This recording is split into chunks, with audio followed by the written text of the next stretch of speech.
నోమా ground local కనబడుతుంది voice ఎవరయ్యా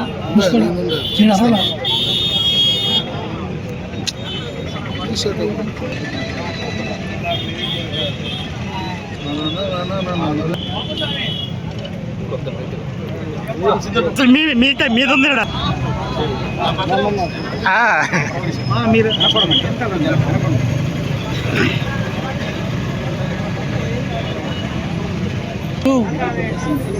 sir ఆ పాంప్లెట్ కూడా ఒకేసారి ఇచ్చేయండి సార్, 2 పాంప్లెట్ ఒకేసారి. అది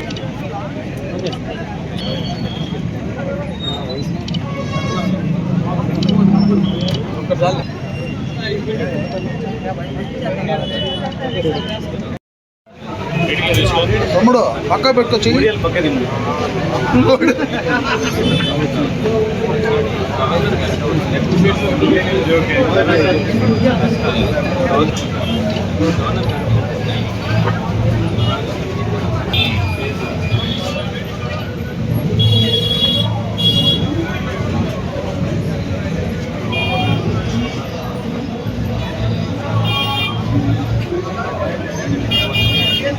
మా నాయకుడు వైఎస్ జగన్మోహన్ రెడ్డి గారు ఇచ్చినటువంటి ఆదేశాల మేరకు ఈ కోటి సంతకాల ప్రజా ఉద్యమం అన్నది ఈరోజు రాష్ట్ర వ్యాప్తంగా కూడా ప్రతి ఒక్కరు కూడా స్వచ్ఛందంగా ముందుకు వచ్చి సంతకాలు పెడుతూ ఈ ఉద్యమంలో పాల్గొనడం చాలా సంతోషంగా ఉంది.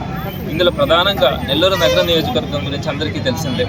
గడిచిన 1.5 సంవత్సరం నుంచి జగన్మోహన్ రెడ్డి గారు ఇచ్చినటువంటి ప్రతి పిలుపుకు కూడా స్పందించడం కానీ, ప్రతి కార్యకర్త నాయకుడు కూడా ప్రతి కార్యక్రమాన్ని కూడా విజయవంతం చేయడం, అద్భుతంగా రాష్ట్రంలోనే నెల్లూరు నియోజకవర్గానికి ఒక మంచి పేరు వచ్చేలాగా ఈ నాయకులు కార్యకర్తలు అందరూ కూడా కష్టపడి పనిచేస్తామని కూడా గమనిస్తూ ఉన్నాం. ఈ కోటి సంతకాల ప్రజా ఉద్యమంలో కూడా ఈరోజు ప్రతి డివిజన్ నుంచి కూడా నాయకులు కార్యకర్తలు పెద్ద ఎత్తున సంతకాల సేకరణలో అందరూ కూడా ఇన్వాల్వ్ కావడం చాలా సంతోషంగా ఉంది. ప్రధానంగా ఈరోజు 13వ డివిజన్కి వచ్చేటప్పటికి గుటుకూరు నాగార్జున ఆధ్వర్యంలో మొదటి నుంచి కూడా గుటుకూరు నాగార్జున ప్రతి కార్యక్రమం సక్సెస్ కావడంలో కూడా విజయవంతం కావడంలో కూడా నాగార్జున పాత్ర ఎప్పుడు కూడా మర్చిపోలేదు. తప్పకుండా ఒక యువకుడు తను యువజన విభాగం జిల్లా అధ్యక్షుడిగా కూడా చేయడం కూడా జరిగింది. దానికి తగ్గట్టుగానే తను చాలా చురుకుగా ఉండడం కానీ, అందరినీ కలుపుకోవడం కానీ, అన్ని కార్యక్రమాల్లో కూడా విజయవంతం చేయడం జరుగుతూ ఉంది. ఈ రోజు కూడా కోటి సంతకాల ఉద్యమంలో కూడా తను ఆల్మోస్ట్ ప్రతి గడపకి తిరగడం కానీ, అందరినీ కూడా అవేర్నెస్ తీసుకురావడం కానీ, అందరితో స్వచ్ఛందంగా సంతకాలు పెట్టించడంలో నాగార్జున చేస్తున్నటువంటి ఇది ఎప్పుడు కూడా పార్టీ మర్చిపోలేదని తెలియజేస్తా ఉన్నాను. అదేవిధంగా నేను ఇంకొకటి కూడా తెలియజేస్తా ఉన్నాను. ఈరోజు చంద్రబాబు నాయుడు ప్రభుత్వ మెడికల్ కళాశాలని ప్రైవేటు పరం చేయడం ఒక్కరే కాదు, మొదటి నుంచి కూడా ఆయన తీసుకొస్తున్నటువంటి ప్రజా వ్యతిరేక కార్యక్రమాలన్నింటినీ కూడా, అటుపక్క విద్యకు చూస్తే ఈ రోజుకి కూడా ఫీజు రియంబర్స్మెంట్ 2 సంవత్సరాల నుంచి రావట్లా. నాడు నేడు ద్వారా 44,000 స్కూల్స్ని రెనోవేట్ చేసే క్రమంలో సుమారుగా చాలా 2 భాగాలు అయిపోయినాయి. లాస్ట్లో కొంచెం బ్యాలెన్సెస్ ఉంటే వాటన్నింటినీ కూడా నెట్ట నిలువన ఆపేసినటువంటి పరిస్థితి చూస్తూ ఉన్నాం. అలానే ఆరోగ్యశ్రీ బకాయిలు సుమారుగా 2 సంవత్సరాల నుంచి విడుదల చేయకపోతే ఆ హాస్పిటల్స్ అన్నీ కూడా ఈరోజు ఆరోగ్యశ్రీ సేవలని నిలుపుదల చేయడం కూడా జరిగింది. అలానే మెడికల్ కాలేజీలకు సంబంధించి కూడా గవర్నమెంట్లో వ్యవస్థలో ఉండాలా అన్న ఆలోచనతో జగన్మోహన్ రెడ్డి గారు నిర్ణయాలు తీసుకుంటే వాటన్నిటిని కూడా ఈరోజు ప్రైవేటు వ్యక్తులకి, తన ఎమ్మెల్యేల మంత్రులకు అమ్ముకునే పరిస్థితిలో చంద్రబాబు నాయుడు గారు చేస్తూ ఉన్నారు. ఇలాంటి ప్రజా వ్యతిరేకమైనటువంటి కార్యక్రమాలు, అలానే అంతకుముందు చేయూత ఆసరాతో మహిళలందరినీ ఆదుకుంటే ఆడబిడ్డ నిధి కింద నెలకు 1,500 రూపాయలు ఇస్తాను, సుమారుగా 1,50,00,000 మంది మహిళలకు ఇస్తానని చెప్పి మోసం చేసి ఈరోజు అక్కడ అధికారంలోకి వచ్చిన తర్వాత వాటన్నిటిని కూడా ప్రైవేటు వ్యక్తుల దగ్గర నుంచి మీరు ఎక్కడో ఒక దగ్గర పీపీపీ పద్ధతిలో తీసుకోండి అని చెప్పినటువంటి ఒక ద్రోహం చేసినటువంటి వ్యక్తి చంద్రబాబు నాయుడు గారు. ఇలాంటి పరిపాలనకు వ్యతిరేకంగా ఈరోజు ఈ కోటి సంతకాల ఉద్యమంలో ప్రజలందరూ కూడా స్వచ్ఛందంగా పాల్గొనడం కూడా జరుగుతూ ఉంది. చాలా సంతోషంగా కూడా ఉంది. వీటన్నిటికీ భిన్నంగా ఈరోజు నెల్లూరు నగర నియోజకవర్గంలో కూడా తీసుకుంటే నారాయణ గారికి సుమారుగా 70,000 మెజారిటీ ఇస్తే ఆయన ఎటువంటి పరిపాలన అందిస్తూ ఉన్నారంటే ఒక నియంతృత్వం.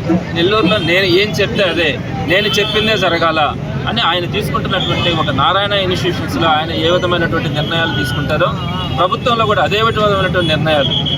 ఈవెన్ గవర్నమెంట్ స్కూల్స్లో కూడా ఆయన చెప్పిన వాళ్ళకి అడ్మిషన్స్ ఇవ్వడం, ప్రతి చోట కూడా ఇటువంటి అన్యాయమైనటువంటి అరాచకమైనటువంటి ఒక నియంత్రిత పరిపాలన మనం అటు రాష్ట్రంలో కానీ ఇటు నెల్లూరులో కానీ చూస్తూ ఉన్నాం. తప్పకుండా కూడా ఈరోజు ప్రజలు వెక్స్ అయి ఉన్నారు. వీటన్నింటినీ కూడా ఎంత త్వరగా ఎలక్షన్స్ వస్తే ప్రజలు బుద్ధి చెప్పడానికి సిద్ధంగా ఉన్నారు. తప్పకుండా ఈ కోటి సంతకాల ఉద్యమంతో ప్రభుత్వం కళ్ళు తెరవాలా. ఇక్కడ నెల్లూరు నియోజకవర్గంలో కానీ అటు రాష్ట్ర ప్రభుత్వం కానీ రెండూ కూడా తెలుసుకొని వీటన్నిటిని కూడా పేద ప్రజలకు అందుబాటులో ఉండాలా, పేద ప్రజలకు ఏం కావాలో వాటిని చేయాలన్న ఆలోచనతో ప్రభుత్వాలు కనుక ముందుకు రాగలిగితేనే బాగుంటుంది. తప్పకుండా రాబోయే రోజుల్లో కూడా ఈ కార్యక్రమాలన్నింటినీ కూడా విజయవంతం చేయడం జరుగుతుంది.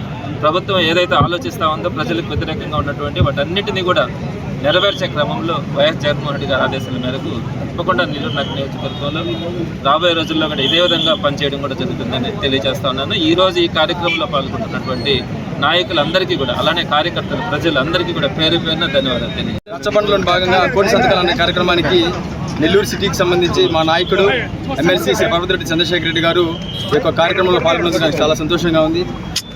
దాదాపుగా గత ప్రభుత్వంలో, మా ప్రభుత్వంలో 5 సంవత్సరాలు మా ప్రభుత్వం అధికారంలో ఉంటే, మా జగన్మోహన్ రెడ్డి గారు ముఖ్యమంత్రిగా ఉన్నప్పుడు ఇదే 13 డివిజన్ సంబంధించి ఒక 15 కోట్ల రూపాయల పైచల్లికు నిధులతో ఈ డివిజన్ అభివృద్ధి చేసుకుంటే, కూటమి ప్రభుత్వం అధికారంలోకి వచ్చి 1.5 సంవత్సరాలు గడుస్తున్నప్పటికీ కూడా ఒక్కటంటే ఒక కొత్త పని కూడా స్టార్ట్ చేయకపోగా మేము ఏదైతే పనులు చేసామో వాటికి రంగులు వేసుకోవడం, వాటిని మరి ముఖ్యంగా పార్కులు అయితే మంత్రి నారాయణ గారు ఏదో ఒకటి చేయాలనే ఉద్దేశంతో మేము చేసిన పనుల్ని మైమరిపించాలా, లేకపోతే మేము చేసిన పనులు కనబడకూడదనే ఉద్దేశంతో ఏమో కానీ మా డివిజన్లో ఉన్నటువంటి 3 పార్కులకు సంబంధించి వాటిలన్నింటినీ కూడా బాగున్న పార్కుల్ని ఒక ఇద్దరు మనుషుల్ని పెట్టి మెయింటైన్ చేసిన పార్కులను కూడా ధ్వంసం చేస్తూ వాళ్ళ కార్యకర్తలకు దోచిపెట్టాలనే ఉద్దేశంతో ప్రతి పార్కుకి 25 లక్షల రూపాయలు కేటాయించి ఆ పార్కులు దాదాపు 1.5 సంవత్సరం నుంచి నిరుపయోగంగా పెట్టడం జరిగింది.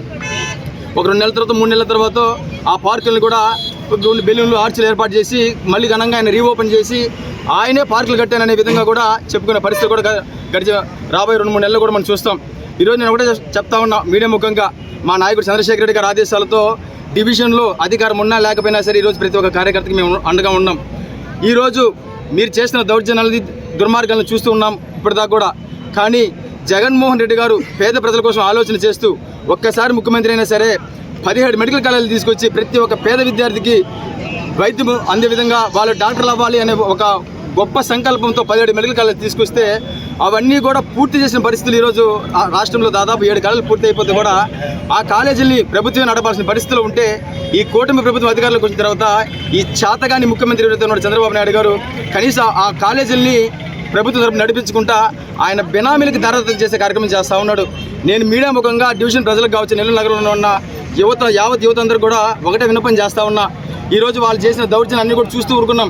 కానీ ఈరోజు కోటి సంతకాల్లో భాగంగా మీరు పెట్టే సంతకం అది మామూలు సంతకం మాత్రమే కాదు, మన బిడ్డల భవిష్యత్తుకు సంబంధించి మనం ఇచ్చే సంతకంతో చంద్రబాబు లాంటి ఒక దుర్మార్గుడికి గుండెలో దడబట్టే విధంగా ఈ యొక్క కార్యక్రమం నిర్వహించుకోబోతున్నామని తెలియజేస్తూ ఉన్నాం. మీడియా ముఖంగా ఇంకో విషయం స్పష్టంగా తెలియజేస్తూ ఉన్నా. ఈ కార్యక్రమం ఇంతటితో ఆగే పరిస్థితులతో ఉండదు. మా నాయకుడు ఆదేశాల మేరకు అవసరమైతే యువజన విభాగం తరపున మా జీవితాన్ని ఫలంగా పెట్టైనా సరే మా నాయకుల ఆదేశాలతో ప్రతి ఒక్క ప్రభుత్వ కార్యాలయాల దగ్గర కూడా మేము ధర్నాలు చేసే పరిస్థితి కూడా ఈరోజు తీసుకొస్తామని తెలియజేసుకుంటూ, మరీ ముఖ్యంగా 13 డివిజన్ ప్రజలకి ఒకటే విన్నపం చేస్తూ ఉన్నా. గడిచే ఇంకో 3 సంవత్సరాల్లో మీరు ఎన్ని కష్టాలు పడతారో, ఎన్ని అవమానాలు పడతారో అన్నింటికి సిద్ధపడండి. కానీ 2019, 2024 మధ్యలో ఏ విధంగా నిస్వార్థంగా పనిచేస్తే జగన్మోహన్ రెడ్డి గారి ఆదేశాలతో నిస్వార్థంగా ఏ విధంగా పనిచేసామో మీరు అందరూ చూశారు. కానీ ఈసారి 2029లో జగన్మోహన్ రెడ్డి గారు ముఖ్యమంత్రి అయిన తర్వాత, మన నాయకుడు చంద్రశేఖర్ రెడ్డి గారు ఈ నెల్లూరు నగరం నుంచి ఎమ్మెల్యేగా అయిన తర్వాత ఖచ్చితంగా ప్రతి ఒక్క వైఎస్ఆర్ కాంగ్రెస్ పార్టీ కార్యకర్త అందరూ కూడా డివిజన్లో ఒక కార్పొరేటర్గా పాలన చేసే పరిస్థితులు కూడా ఈసారి తీసుకొస్తాను తెలియజేసుకుంటూ, ఈ యొక్క కార్యక్రమానికి ఇచ్చేసినటువంటి మీ అందరికీ మీడియా ముఖంగా ప్రతి ఒక్కరికి కూడా పేరు ధన్యవాదాలు తెలియజేసుకుంటూ, మరీ ముఖ్యంగా మా నాయకుడు చంద్రశేఖర్ రెడ్డి గారి గురించి 2 మాటలు తెలియజేసుకుంటా ఉన్నా.